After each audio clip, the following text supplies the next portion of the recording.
Yes, ikaze kuri mwese rero, ikaze kuri mwese anga kuri waka podcast, anga nkabandi kureba ifoto yazengurutse ibitangazamakuru n'imbuga nkoranyambaga ahantu hose. Ikaba ari ifoto irimo ubutumwa NATO igenera Ukraine. Ni ifoto tubonamo Zelensky watereranywe, Zelensky watewe umugongo n'abayobozi ba NATO, aho ahagaze wenyine hagati yabo, bose nta numwe umwitayeho, biganirira ibyabo. Ariko noneho isekeje cyane ni yingiyi bazuminze umutwe bakawigiza hafi kugira ngo turebe uko mu maso Zelensky bimeze nkuko mubibona byamucanze. Arimo kwibaza ati barabizi ko ndi president wa Ukraine, barabizi ko nageze hano. Ahangaha Zelensky rwose yahawe ubutumwa mbere yo kwinjira mu nama, kubera ko iyi foto iragaragaza, tutaranavuga icyavuye mu nama, iragaragaza icyo NATO iteganyiriza uyu Volodymyr Zelensky. Ariko nawe nkuko mumubona ni umwakteri wa danger, hano urabona ko yaje yambaye gisirikari, boot za gisirikari, mu gihe abandi bambaye amakoti, amakanzu, bese abandi bambaye imyenda y'abanyacyubahiro. We kugira ngo abemeze ko ari ku rugamba nyine yagomba kuza yambaye Gideon, yagomba kuza yambaye imyenda ya gisirikari n'inkweto za gisirikari. Uyu ni umukinnyi wa filime, ntago aka kantu kaburamo, ko hano iyo yambara ikoti ntibyari kwanga. Si n'umuntu uba uri kuri front line, ariko uko yambara, uko yigaragaza buri gihe, uko yarekeye kogosha ubwanwa, ubona ko ari umuntu ushaka kugaragaza ko bari muri wa murongo wa mbere wo ku rugamba, mbese nta mwanya afite, n'umuntu uri ku rugamba. Zelensky rero turabizi uba uri muri office n'ahantu uri, ntago abarusiya bajya bahatagetinga. Uwifitiye amahoro yawe, ushaka bajya bambara ikoti ugajya mu birori n'abandi banyacyubahiro nk'umunyacyubahiro. Nyuma yo kubona iyi foto rero nahise mvuga ati Zelensky ubundi yahuye n'aba bagabo bigenda bite? Ndavuga reka ngugoringe ndebe utundi dufoto twa Zelensky yahuye na ba dadi biwe uko bimeze. Nahise ngwa kuri akangaka rero nako karansetsa cyane, ariko kananyibutsa kera turabana iyo ababyeyi babaga batashye ukuntu twazaga twiruka nka tuvuga tuti mama yambi, papa yambi. Umubyeyi nawe akaguhoberana ubwuzu, akureba mu maso, wari umukumbuye cyane. Ibi nibyo ndimo kubona muri iyi foto, umwana yahobeye papa rwose n'ubwuzu bwinshi cyane. Mpita nongera njya ku kandi gafoto gakurikiraho, reba noneho hano ukuntu akana kareba papa mu maso n'ubwuzu bwinshi cyane. Papa nawe akabwira ati don't worry, ibintu byose rwose ntugire ikibazo, nzabiguha, urashaka iki, icyo ushaka cyose baguhe. Akana nako kakamureba gutya mu maso, kakambwira ati papa nice cream, nshaka ice cream. Akambwira ati nice cream ndayiguha na bombo byose.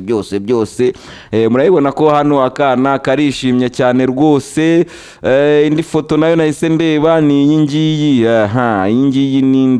ninde turimo turabona who is helping who. Abanyamerika ntago bajya baheza no mu ifoto, abagomba kukwereka ko akurenze.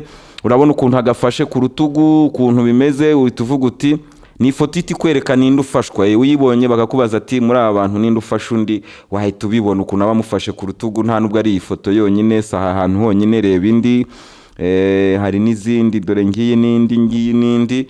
Ni ukuvuga ngo abanyamerika nyine bagomba kukwereka ko ari superieur, supremacy yabo barayisigasira cyane.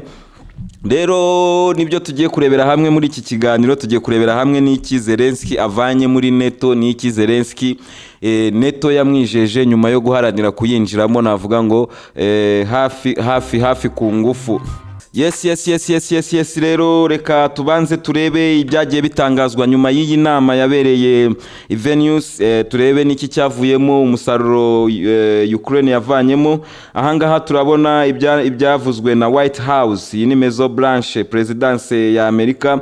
Hano baravuga ngo NATO has not provided an exact formula for Ukraine's accession to NATO because the Ukraine conflict is dynamic. The White House, ni White House yatangaje ibingibi. Ariko noneho hano hari agasekeje cyane, bavuga ngo maybe there will be nothing left to join. What the hurry? Ati wenda azaba nta kintu gisigaye cyo kujoininga NATO. Kubera iki murimo kwihuta? Mwagiye gahoro ko mushobora kuzagera no kuri yo tariki nta gihari, nta Ukraine ihari. Ibingibi rero hari abareba kure babasha kubibona. Ahangaha Zelensky nawe nkuko twabibonye mu kiganiro cyashize, ubwo twakoraga ikiganiro kijyanye n'amakosa atatu Zelensky yakoze mbere yo kwinjira muri iyi ntambara. Ikosa twavuzeho harimo kwibeshya kwa Zelensky. Murabona nkanga ibyo yatangaje, yavuze ngo Ukraine will not look for argument to convince Biden to accept it into NATO because NATO needs Ukraine no less than Ukraine needs NATO. Nukuvuga ngo hano navuga ati ntabwo dukeneye uturingusho cyangwa se amagambo menshi kugira ngo dukonvinsinge Biden kugira ngo atwemerere kwinjira muri NATO, kubera ko turabizi ko NATO iradukeneye cyane cyane cyane nkuko tuyikeneye cyangwa se kurusha nuko tuyikeneye. Ahangaha rero birasekeje cyane. Kuleba ati Ukraine does not know what condition need to be met for joining. Kuleba aravuga ati Ukraine does not know what condition need to be met for joining NATO and by whom they should be formulated. Urabona ko ni ibintu bikomeje kubacanga. NATO hano rwose ikomeje kubacanga, ariko ndagira ngo mbereke indi foto ko uyu munsi turi bugendere ku mafoto. Reka mbereke ifoto. Boom. Iyi foto rero, iyi foto ahangaha bari bamaze kwandika ngo ibaruha yo kwinjira muri NATO. Murabyibuka intambara igikomeye igitangira, Zelensky yahise afata ifoto, aba ni abayobozi bamwungirije. Iyi ni ifoto ngo yo guhabya Putin. Iyi ni ifoto yo guhabya Putin, ngo baramubwiraga ati Putin wayibonye, iyi ni baruha twamaze gusaba kwinjira muri NATO. Ibaruha imaze umwaka n'ibindi birenga.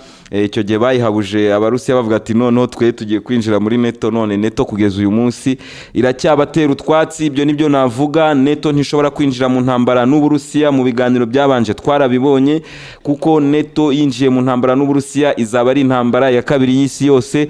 Tutazi ngo Uburusiya buzaba buri hehe, Ubushinwa buzaba buri hehe, Ubuhinde buzaba buri hehe. Izaba ari intambara iteye ubwoba aba bagabo badashobora gupfa gutuma itangira. Ikindi kintu rero cyabaye ku munsi w'ejo ni igitero cy'Abarusiya cyakorewe mu ruganda na depo nini cyane yaritunze Ukraine ku bikoresho bya gisirikari. Baba nibo babahaga amasasu, babahaga ibisasu by'ibifaru basanzwe bafite, nkuko mubizi Bulgaria na Ukraine ni ibihugu byari bisanzwe mu bumwe bw'Abasovieti. Rero ibikoresho byabo bya gisirikari, ibifaru byabo ibyinshi ni by'Abasovieti. Rero bari bafite inganda zikora amasasu n'ibisasu by'ibi bikoresho ari byo bita ammunition.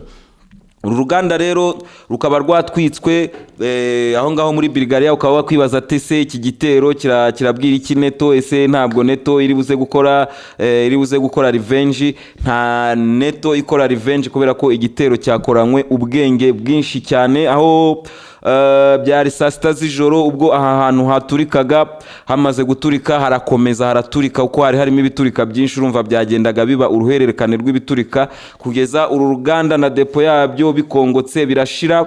Rero nkuko mubizi Abanyamerika n'Abanya-Ukraine cyangwa se na NATO uko baturikije gas stream, uko baturikije ya nkombo ya gaze, niko n'Abarusiya babigenje. Ni operation yo mwibanga bakoresheje bamaneko babo bagateza inkongi muri urwo ruganda, ku buryo ibintu byose bihita bituritswa. Nagiye mbona ko Abanyaburayi bahangayikishijwe cyane n'iri turika, bahangayikishijwe cyane n'iki gitero, kubera ko niho Ukraine yavanaga amasasu mato, niho Ukraine yavanaga ibisasu byose bakoreshaga mu bikoresho byose byakozwe n'Abasovieti byavaga muri uruganda. Uruganda rero rukaba rwaturikijwe, akaba ari ikintu kinini cyane, ari igihombo kinini cyane kuri Ukraine.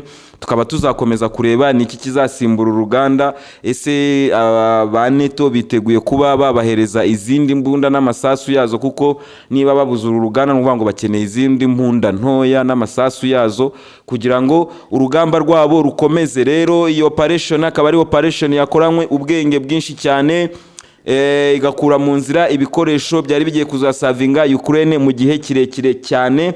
Iyi ntambara rero kuri front line ikaba itari kunyeganyega, akaba ari urugamba rugumye ahantu hamwe, aho Abanya-Ukraine bakomeje gutera ibitero bisubizwa inyuma. Tukaba twatangiye kubona muri Kherson cyangwa se muri Bakhmut, noneho Abarusiya nabo bagerageza gupushinga Abanya-Ukraine babigiza hirya.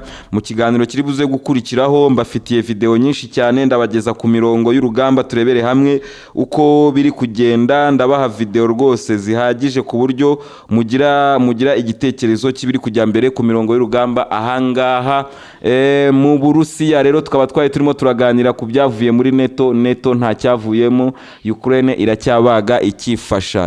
Amahoro kuri mwese rero, iyi ni Waka Waka podcast, muze gukurikira ikiganiro kiri buze gukurikira, tujyane ku mirongo y'urugamba, tubane n'abasirikari ku mirongo y'urugamba, tubirebe ibijya mbere. Gusa icyo nababwira, ibintu birakaze kuri uriya murongo, ibintu biteye ubwoba, ni ibisasu binini nta mbunda ntoya ziharwanira. Ndabararitse mwese rero, iyi ni Waka Waka podcast, amahoro kuri mwese.